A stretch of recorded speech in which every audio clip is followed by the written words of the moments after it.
Assalamualaikum warahmatullahi wabarakatuh. Seluruh bangsa dan senair, jumpa lagi di channel Jagat Lub itu. Semoga dalam keadaan sehat, kurang satu apa, rahmah barokah salamah Allah surahkan untuk kita semuanya. Kiai Haji Zulfa Mustafa saat diundang di keluarga besar Syekhona Khalil Bangkalan, meniti jejak, menata bijak, yang mana Syekhona Khalil Bangkalan merupakan santri kinasih Syekh Nawawi Al-Bantani.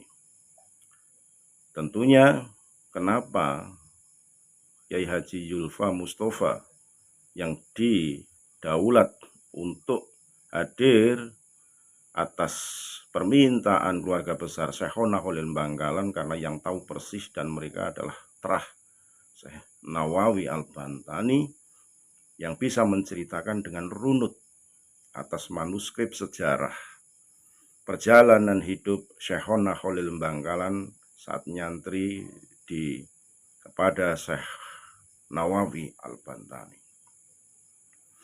Tidak berpanjang lebar, mari kita simak bagaimana Kiai Haji Zulfa Mustafa memberikan pencerahan terkait dua tokoh ulama besar, satu di Madura dan satu di Banten, lewat video berikut ini. Sekali lagi mohon NKRI Mati Nusantara. Assalamualaikum warahmatullahi wabarakatuh. Meniti jejak, menata pijak. Dalam tor yang diberikan pada saya diminta berbicara tentang relasi Syekhona Khalil dengan Syekh Nawawi Al-Bantani. Ya, barangkali karena mungkin saya dianggap mewakili dari keluarga Banten.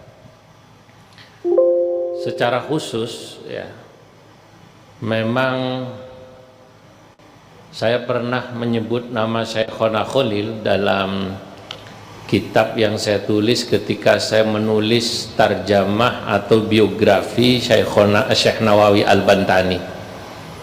Nah, ketika saya menyebut santri Syekh Nawawi Al-Bantani dari Jawa Timur, maka nomor satu yang saya tulis adalah Syekhona Khalil Al-Bangkalani. Bahkan dalam satu bait nazam saya katakan, dalam beberapa bait nazam, tapi Syekhona Khalil saya sebut dalam satu syair ini, Syekhus syuyukhi lil adidil kurama yabruzu ba'dahu kibarul ulama. Syekhus syuyukhi lil adidil kurama yabruzu ba'dahu kibarul ulama. Fattarmasiyu wal khalilu dhul athar wa asnawiyu man bihi jullu atabar. Panjang ini syairnya, cuman saya sebut nama Syekhona Khalil di sini. Ketika saya menyebut Syekhus syuyukh di sini, waktu itu saya katakan Syekh Nawawi itu maha guru di Mekah sana. Lil adidil kurama, bagi orang banyak yang mulia-mulia. Kalau di tanah Jawa Madura, syair ini bisa dipakai buat Syekhona Khalil. Syekhus syuyukhi lil adidil kurama yabruzu ba'dahu kibarul ulama. Buat di tanah Jawa Madura, Syekhus syuyukh adalah Syekhona Khalil Al-Bangkalani. Saya katakan karena nazam Fattarmasiyu wal khalilu dhul athar. Syekh Mahfud Termas dan Syekhona Khalil adalah orang yang memiliki pengaruh. Wa asnawiyu mambihi jullu tabar, dan Syekh Asnawi yang orang menganggap beliau sebagai tokoh. Nanti lanjutan dari bait itu, min qudusin summal caringinal batal Abdul Qadiri man lahu durrun watal.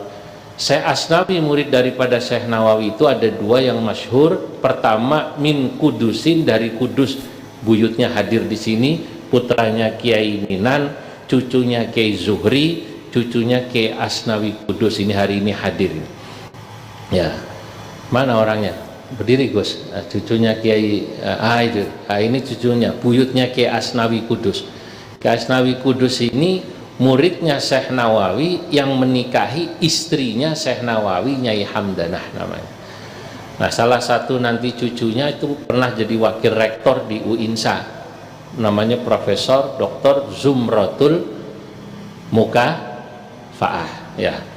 Nah, jadi saya berterima kasih kepada dzurriyyah Syekhona Khalil karena saya diundang di sini seperti keluarga ya, karena dianggap bagaimana saya bisa bercerita relasi hubungan Syekhona Khalil dengan Syekh Nawawi Al-Bantani, yang kedua-duanya menurut saya adalah tokoh besar yang tadi menjadi mahaguru daripada ulama-ulama Indonesia yang ada di Jawa maupun yang ada di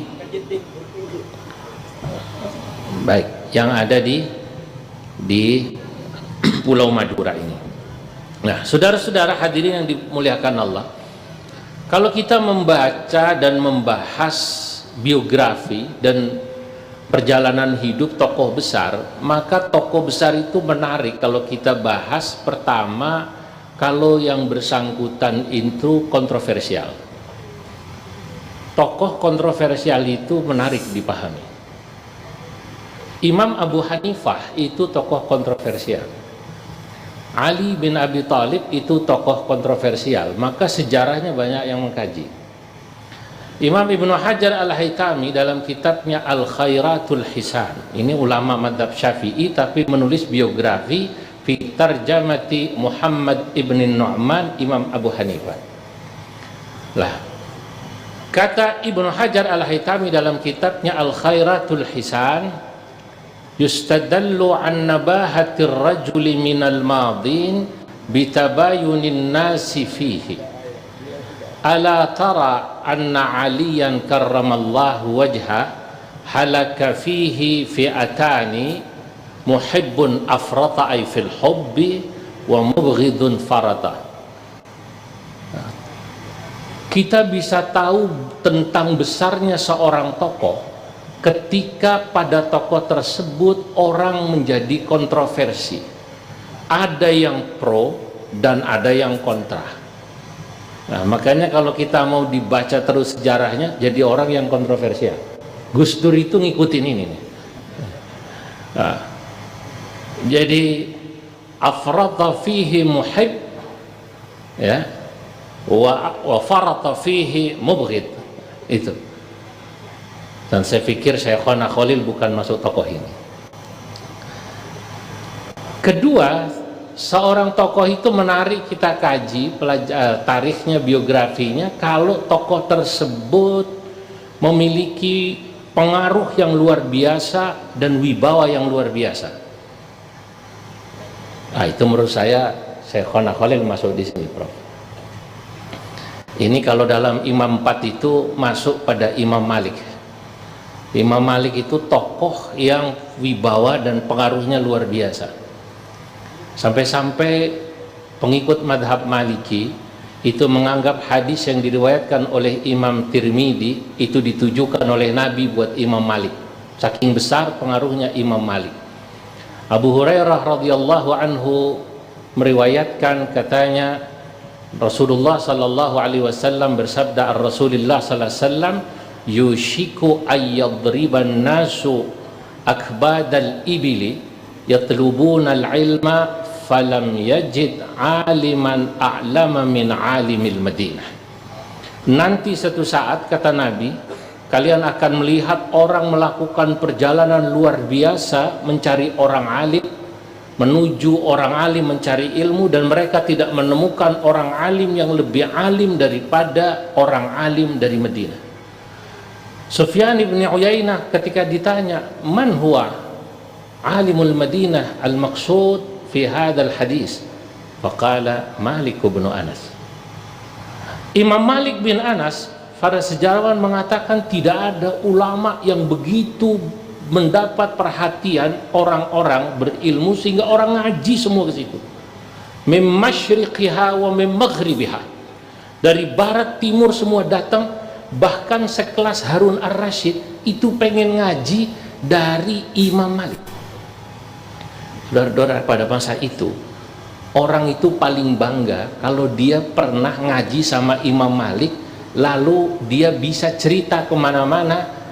Ketika Imam Malik membaca satu hadis, misalnya hadis ar-rahimun yarhamuhumur rahmanu tabaraka wa ta'ala, hadis al-musalsal bil awwaliyah ini. Misalnya kok Imam Malik baca hadis ini, lalu orang itu hadir di situ, lalu orang itu bisa bangga berkata, haddatsani Malik. Lah, Harun ar-Rasyid itu ingin ngaji sama Imam Malik, lalu ingin mendengar satu kalimat nanti hadis dibacakan Imam Malik, lalu dia bisa mengatakan haddatsani Malik. Saking inginnya Harun ar-Rasyid ngaji pada Imam Malik, maklum raja, dia kirim utusan ke Madinah, dia minta Imam Malik yang baca kitab Muwatta'nya ke Baghdad. Dikirim utusan, begitu sampai ke Baghdad, Al-Imam Malik yakni rajulun aqil, Imam Malik orang yang sangat cerdas, dia paham iki raja ini pengen cerita kemana-mana, haddatsani Malik. Dulu itu kan orang bangga itu Pak, sama dua. Dulu itu orang bangga kalau salaman sama orang alim. Kalau sekarang orang bangga kalau ketemu selfie.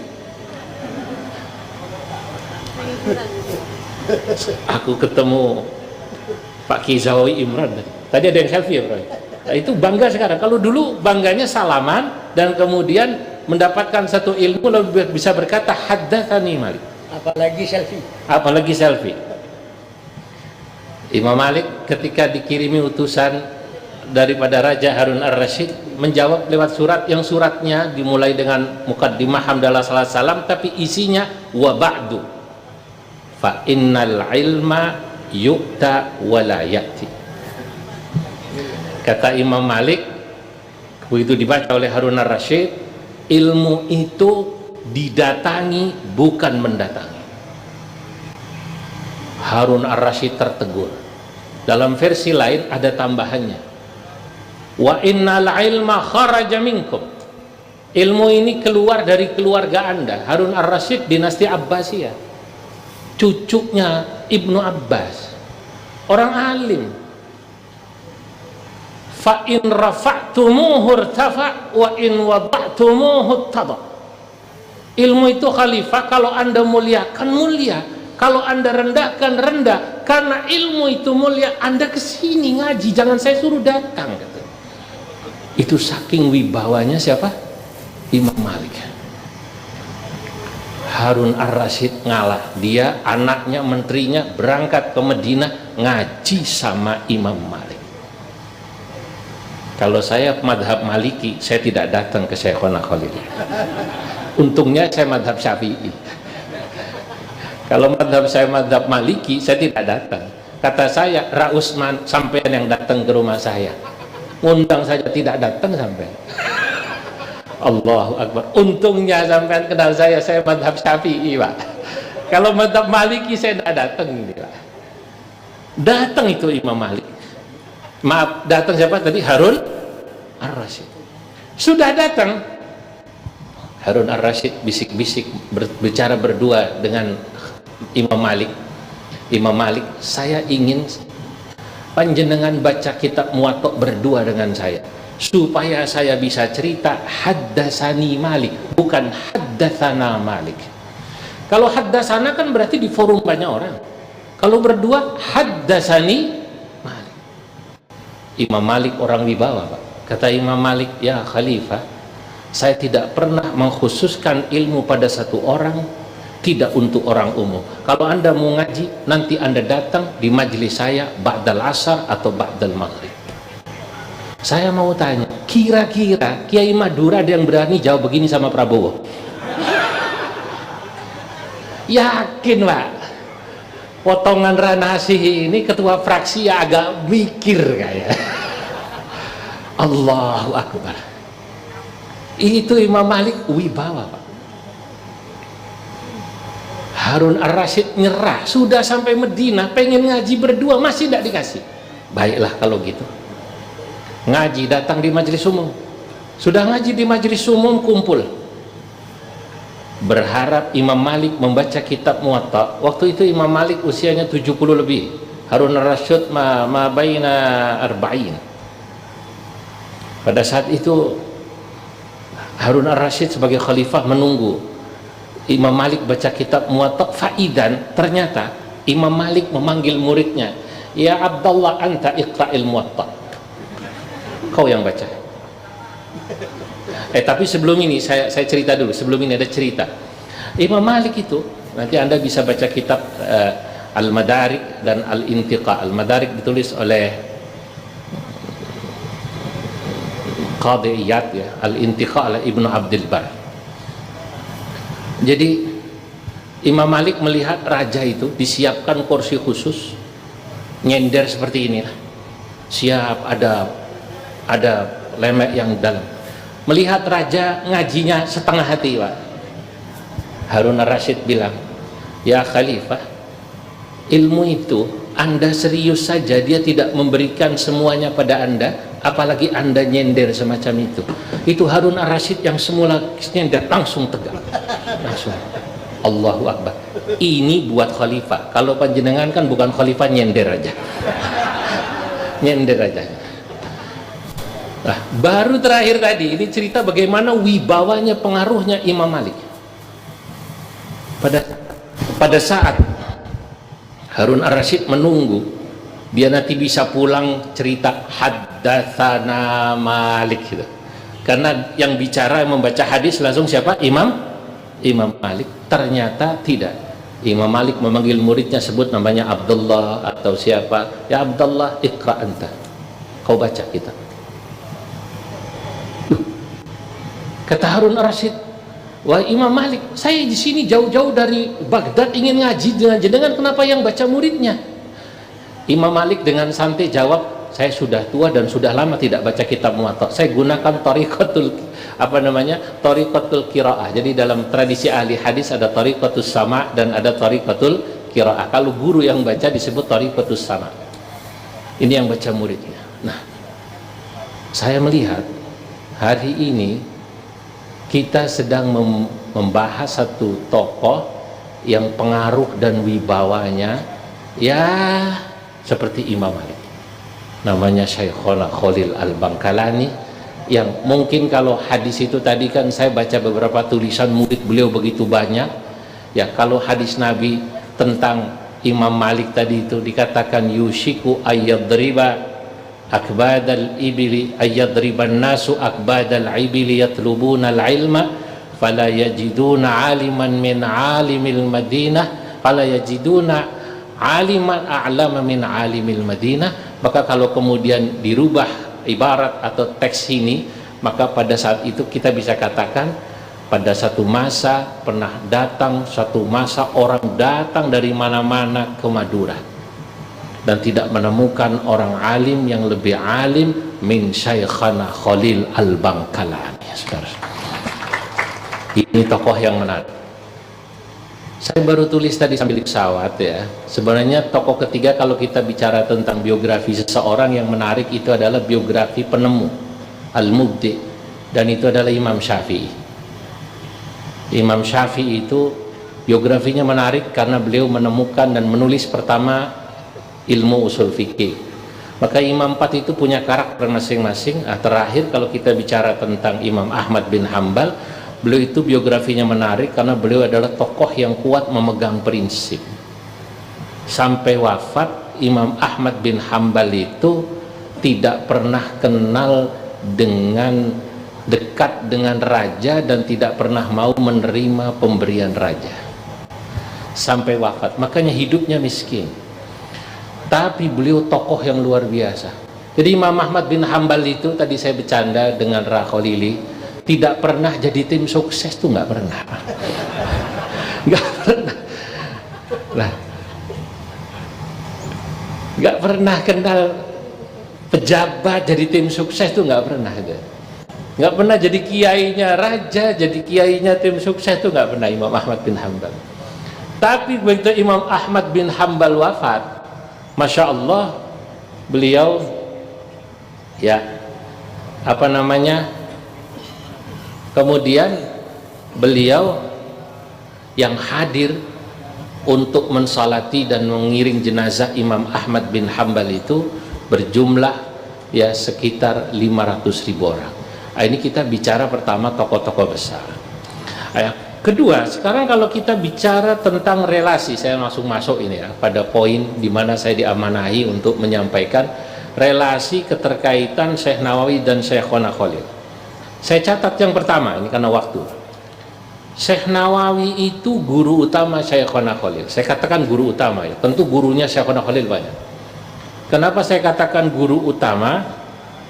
Ini seperti juga umumnya imam 4. Imam 4 itu semua punya guru utama. Gurunya banyak, tapi guru utamanya ada. Imam Abu Hanifah guru utamanya adalah Imam Muhammad ibni Sulaiman. Beliau mulazamah dengan Imam Muhammad ibnu Sulaiman 18 tahun. Ya, juga dengan Imam Al-A'mash namanya. Itu guru utama.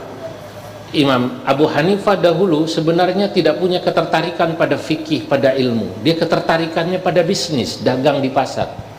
Imam Abu Hanifah berkata, kuntu akhtalifu ila suq. Aku itu tiap hari pulang pergi ke pasar. Dulu bahasa klasik itu pulang pergi itu bukan taraddad tapi akhtalifu. Akhtalifu ila itu maknanya pulang pergi. Tapi akhtalifu an maknanya tentu meninggalkan. Nah, Imam Syafi'i guru utamanya adalah Imam Waqi' dan Imam Malik. Imam Ahmad bin Hambal punya guru utama. Begitu juga Imam Malik guru utamanya Ibnu Hurmuz, Ibnu Syihab Az-Zuhri.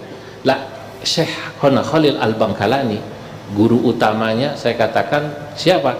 Syekh Nawawi Al-Bantani karena ya beliau dalam satu kitab dikatakan ngaji mulazamah cukup lama dengan Syekh Nawawi. Buktinya kata Syekh Yasin Al-Padani dalam Al-Iqdul Farid, dan juga dikatakan nanti kalau kita buka kitab Kifayatul Mustafid lima ala minal asanid yang ditulis Syekh Mahfud Turmus, sanadnya Syekh Nawawi semua turun kepada Syekhona Khalil.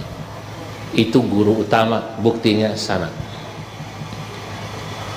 Nah, dan Syekhona Khalil secara khusus menyebut Syekh Nawawi Al-Bantani sebagai guru dalam sebuah dialog lebih tepatnya pada saat Syekhona Khalil ditanya oleh Habib Salim bin Jindan. Habib Salim bin Jindan pernah bertanya kepada Syekhona Khalil tentang Syekh Nawawi yang beliau menulis kitab Marah Labid atau Tafsir Munir dengan judul Marah Labid. Ini buat orang yang bahasa Arabnya fasahah itu aneh, nama kitab kok Marah Labid. Kalau diterjemahkan itu kan bebas. Marah Labid itu artinya, atau Murah Labid kadang-kadang tempat musafir istirahat onta, lalu kemudian makan rumput, kemudian yang naik ontanya santai istirahat, ngeteh, ngopi. Kalau sekarang itu Prof, Marah Labid atau Murah Labid itu diartikan rest area. Masa kitab judulnya rest area? Makanya Habib Salim bin Jindan, kakeknya Habib Ahmad bin Jindan yang nanti malam bicara ini, bertanya pada Syekhona Khalil. Kata Habib Salim bin Jindan, wa huwa fi nu'umati syababi, waktu Habib Salim bin Jindan ngaji ke sini, ke Martajasah ini, atau ke Demangan ya, Demangan. Itu beliau masih muda, Habib Salim bin Jindan setelah dari Malang, kemudian kemari. Beliau bertanya pada Syekhona Khalil, kata Habib Salim bin Jindan, wahai Syekhana Khalil, Syekh Nawawi Al-Bantani ma'a fasahatihi wa balaghatihi qad samma kitabahu bismin gharib. Saya kok aneh, katanya ada orang yang bahasa Arabnya fasih, yang balik, memberi nama kitabnya kok apa tadi? Aneh. Apa? Murah Labid. Apa kata Syekhana Khalil? Syekhuna As-Sufi Az-Zahid, Syekh Nawawi Al-Bantani. Nanti Anda bisa cek kitab ini ada di Habib Ahmad. Saya sudah cek halamannya di sana karena saya baca itu ini halaman sekian. Beliau katakan guru saya As-Sufi Az-Zahid adalah seorang sufi dan zahid. Saya memang yang usul kepada Syekh Nawawi agar beliau mengarang kitab tafsir sesudah saya melihat Syekh Nawawi mengarang kitab begitu banyak dalam berbagai macam cabang ilmu, illa tafsir, kecuali tafsir. Saya yang usul. Maka beliau ngarang kitab itu. Tapi kitab itu dulu awalnya berjudul Al-Qiran fi Tafsiril Quran.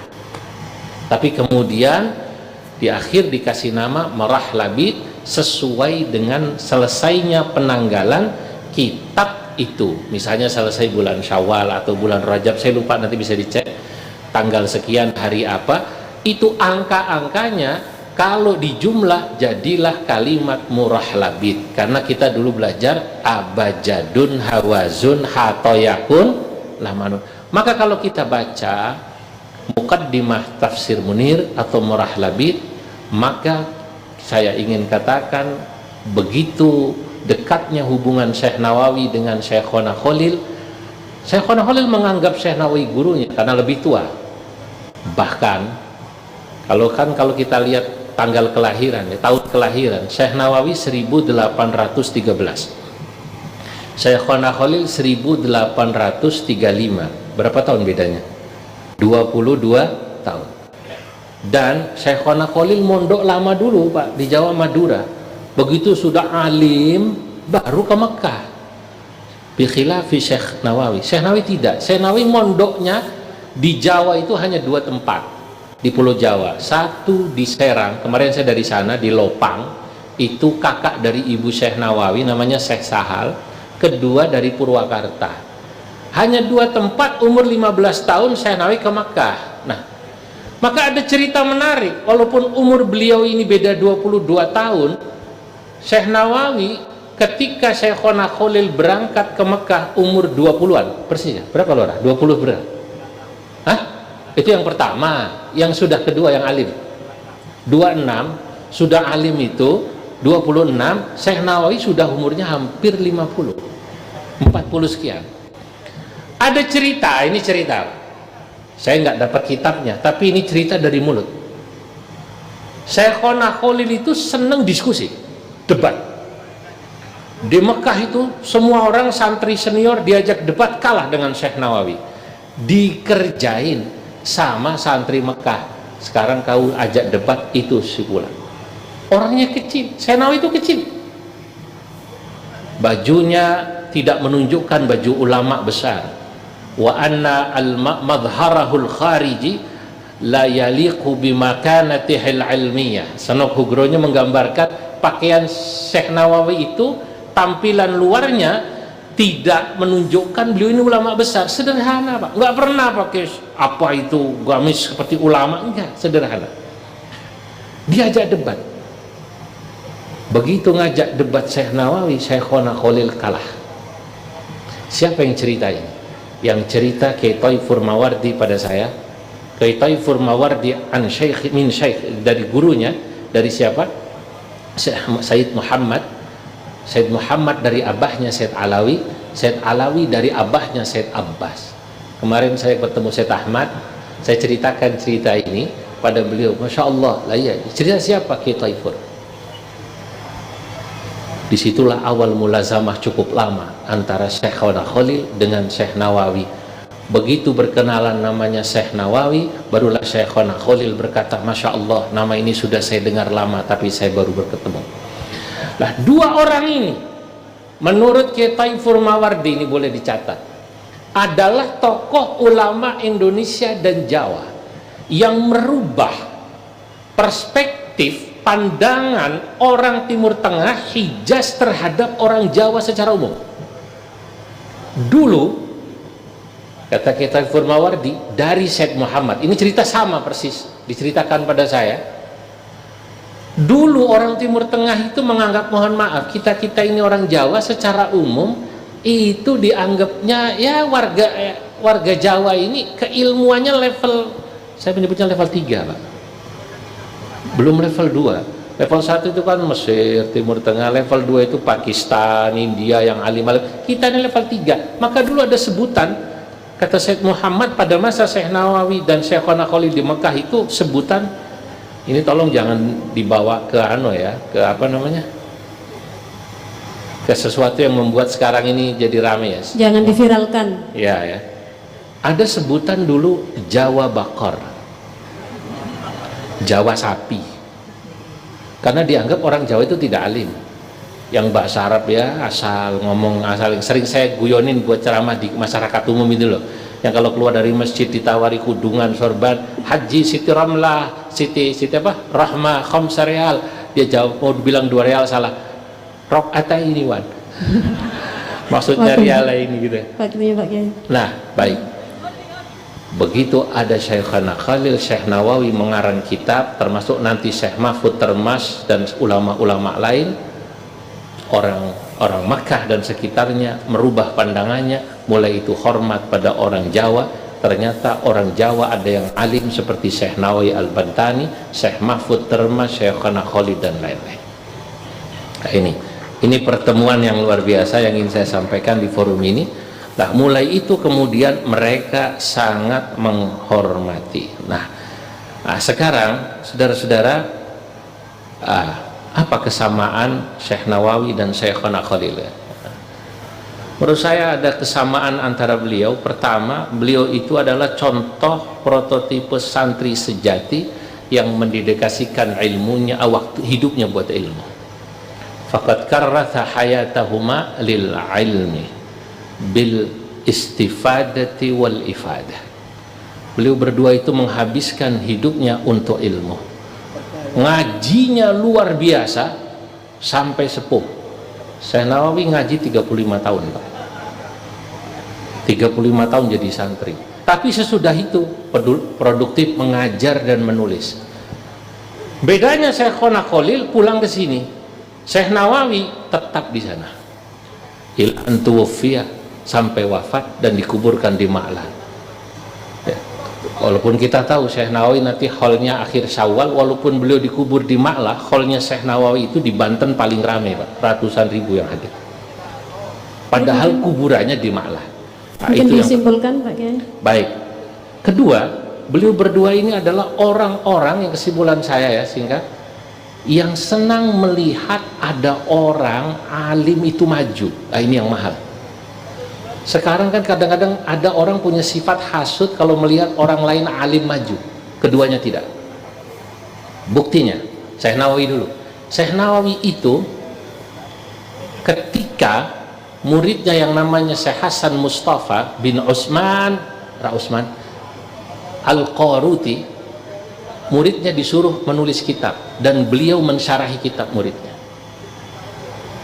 Syekhona Khalil melakukan hal yang sama. Semua muridnya, Ki Hashim Asy'ari, Ki Hasan Genggong diminta bikin pondok, termasuk di Buduran itu Al-Khazini, dan semua muridnya dikasih tazkiyah, rekomendasi agar murid-murid Syekhona Khalil yang lain mondok sana, ngaji sama Ki Hashim Asy'ari, ngaji sama Ki Hasan Genggong, ngaji sama Buduran, ngaji ke Lirboyo dan ngaji kemana-mana, sehingga muridnya semua maju-maju. Dan begitulah menurut saya sedekah itu tidak harus dalam berupa uang, sedekah itu juga adalah berupa ilmu pengetahuan, dan itulah luar biasa termasuk dukungan ini.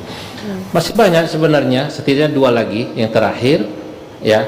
Apa ya yang saya ingin sampaikan di forum ini, kelebihan daripada keduanya pemikirannya, keilmuannya diikuti orang sesudahnya. Jadi jejaknya itu diikuti.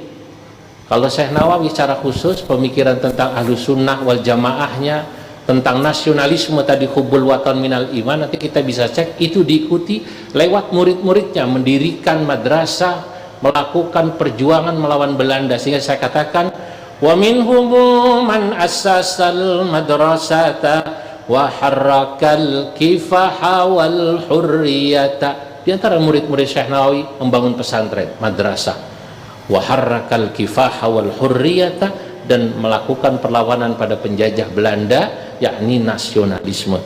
Ini dua-duanya dilanjutkan. Walaupun saya harus akui jujur, hari ini keluarga Syekhona Khalil Bangkalan lebih daripada cucu-cucunya Syekh Nawawi Al-Bantani. Hari Senin kemarin saya duduk lama dengan Kiai Ma'ruf Amin. Nanti malam beliau kemari kan, Saya ngobrol bersama sampai makan malam. Saya terkatakan, Abah nanti datang ke Syekhona Khalil, datang. Saya datang siangnya.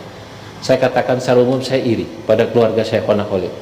Saya tahu cucu-cucu Syekhona Khalil ini Masya Allah penulis-penulis produktif, ngarang kitab. Ya, yang terjun ke politik ada, radasi ada. Tapi yang bagian nulis kitab ada gitu. Nah cucu-cucunya Syekh Nawawi ini Masya Allah kalah gitu.